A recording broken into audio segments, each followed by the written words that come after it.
వి gold trusted gold buyers తాకట్టులో ఉన్న బంగారాన్ని విడిపించి ఈ రోజు ఉన్న మార్కెట్ ధరకే కొనబడును. మరిన్ని వివరాలకు సంప్రదించండి 7771077720. 15 రోజుల నుంచి వెంటబడి సార్ ఉద్యోగులలో జోష్ ఉన్నది, అందరూ కూడా వస్తారు, మీరు రావాలి ఎట్లా అని చెప్పి వారు చాలా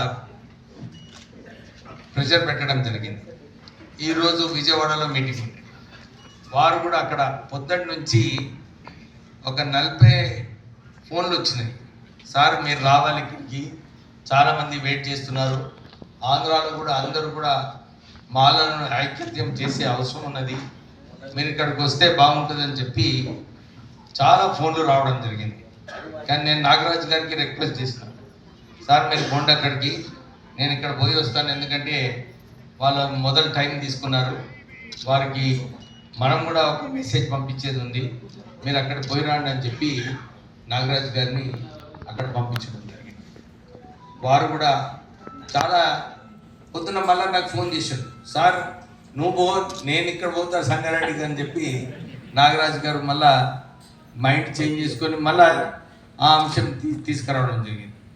తర్వాత నేను వారికి చెప్పినాను, సరే ఏదేమైనా కానీ ఇప్పుడు ఆల్రెడీ ఫిక్స్ అయిపోయింది ప్రోగ్రామ్, మీరు వెళ్ళండి అని చెప్పి వారిని వారు అక్కడ పోవడం జరిగింది.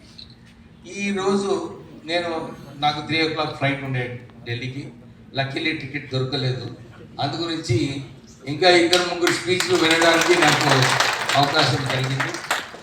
So that's why I said నాకు చాలా సంతోషంగా ఉంది ఈ మీటింగ్ అటెండ్. కానీ ఒక విషయం, ఎందుకంటే చాలా ఏదైతే ప్రచారం జరుగుతుందో సోషల్ మీడియాలో ఇతర ప్లాట్ఫామ్స్లో, కేవలం మాలలు దోచుకున్నారు, మాలలే ఇట్లా మా శత్రువులు అని చెప్పి చాలా విషయాలు మాట్లాడుతూ ఉన్నారు.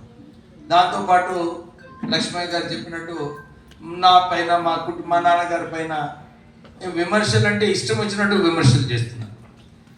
వారు ఒక విషయం మర్చిపోతున్నారు, అసలు ఎప్పుడు కూడా వర్గీకరణ వ్యతిరేకంగా మనం ఏ కార్యాచరణ తీసుకోలేదు. మన 1 December మీటింగ్ కూడా ఏముండింది, మాలల ఐక్యత, మాలల సెల్ఫ్ రెస్పెక్ట్ గురించి మనమందరం కూడా ఆ ఆలోచన మనం ఇక్కడ సంగారెడ్డిలో మీటింగ్ పెట్టుకున్నప్పుడు, ఇతర డిస్ట్రిక్ట్స్లలో అన్ని చోట్ల కూడా పెట్టుకున్నప్పుడు ఇదే అంశం పైన మనం మాట్లాడుకున్నాం. అరే మన మాల సత్తా చూపించాలి, మన మాలల ఐక్యత చూపించాలి, మన మాలల సంఖ్య చూపించాలి. ఎందుకంటే అన్ని చోట్ల కూడా నేను బీజేపీలో ఉన్నప్పుడు కూడా అక్కడ కూడా ఇదే అంశం పైన మాలలు కేవలం 20% ఉన్నారు, మాదిగలు 80% ఉన్నారు, మీరు మాలలకు కేర్ చేసే అవసరం లేదని చెప్పి ఒక ప్రచారంతో పాటు అన్ని పొలిటికల్ పార్టీస్ కూడా నమ్మిండ్రు ఈ విషయాన్ని. అందు గురించి చాలా చోట్ల కూడా మాలలకు ఏదైతే గౌరవం తగ్గాలో అది దక్కట్లేదు. చాలామంది అనుకుంటున్నారు అవసరం లేదు, మాలలు మాకు 80% మాదిగలు ఉంటే సరిపోతుందని చెప్పి కొందరు మీరు చూస్తున్నారు, మేధావుల మీటింగు ఇది మీటింగ్ అని చెప్పి వారు ఏదేదో మాట్లాడుతున్నారు. కానీ దీనిలో ఫ్యాక్ట్స్ ఏంటంటే, నిజంగా చెప్పాలంటే ఎవ్వరు కూడా సరిగా ఈ సుప్రీంకోర్టు డిసిషన్ని చదవలేదు, దాన్ని ఎట్లా ఇంప్లిమెంట్ చేయాలి, దాన్ని ఎట్లా అనాలిసిస్ చేసి ఎవరికి ఎఫెక్ట్ అవుతుంది ఏమవుతుంది అని చెప్పి ఎవరు కూడా సరిగా దాని గురించి మాట్లాడటం లేదు. కోదండరామ్ గారు పెద్దవారు, వారే మాట్లాడేటప్పుడు చెప్పినారు, నేను జడ్జిమెంట్ చదవలేదు కానీ అని చెప్పి ఆయన మాట్లాడారు.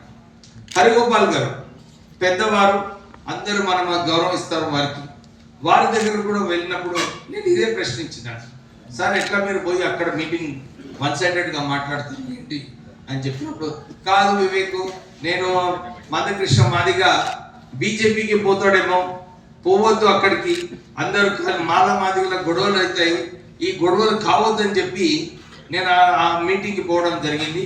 కానీ నువ్వు చెప్పిన విషయం ఏదైతే ఉందో, సుప్రీంకోర్టు డిసిషన్ ఏమి ఇచ్చినారో దీన్ని ఎట్లా ఇంప్లిమెంట్ చేయాలి, ఇది ఎందుకంటే ఈ డిసిషన్ రావడం వల్ల మీరు అందరు చూసినారు, పరేడ్ గ్రౌండ్స్లో మీటింగ్ అయినప్పుడు ప్రధానమంత్రి మోడీ గారు వచ్చారు, వారు కూడా అన్నారు, అరే నేను కేటగరైజేషన్ చేయిస్తా, నేను కట్టుబడి ఉన్నా, నా తమ్ముడు అని చెప్పి కాలు మొక్కున్నారు, అల్లే బలే చేసుకున్నారు, అన్నీ చేసుకున్నారు.